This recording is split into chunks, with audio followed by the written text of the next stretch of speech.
My name is Roger Anghis. I'm just a concerned citizen. I've authored 3 books on American history. One of them called Defining America's Exceptionalism. And I have reviewed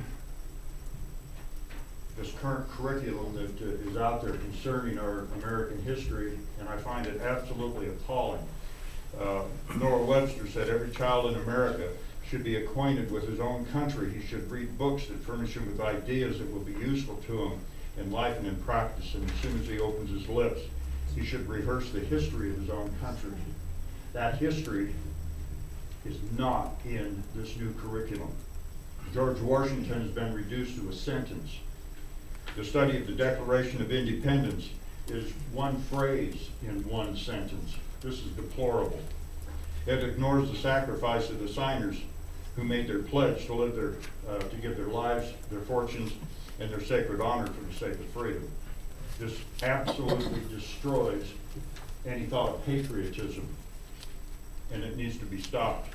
Lincoln's Gettysburg Address is ignored.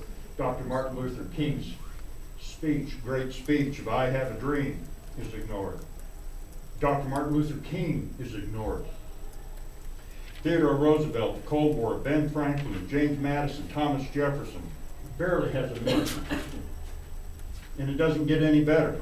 The documents that are ignored, that are being admitted out of this curriculum, is the Mayflower Compact, the Northwest Ordinance, the Federalist Papers, Frederick Douglass's Independence Day speech,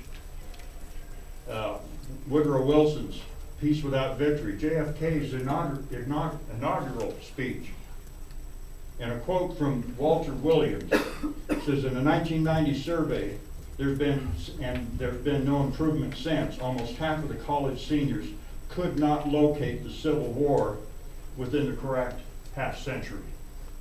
College.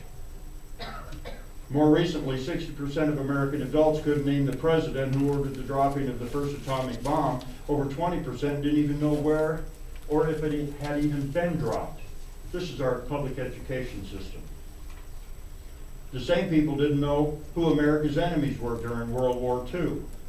In a civic survey, more American teenagers were able to name the Three Stooges as opposed to the 3 branches of government. A third of the people were asked the origin of the statement, from each according to his ability, to each according to his need. Most of them responded it's in the Bill of Rights, when it's actually the Communist Manifesto.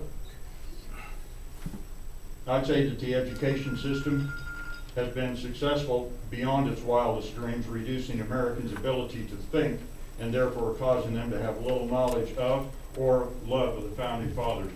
One more short statement from Thomas Jefferson. If a nation expects to be ignorant and free, it expects what never was and never will be. Thank you. Thank you. Anghis.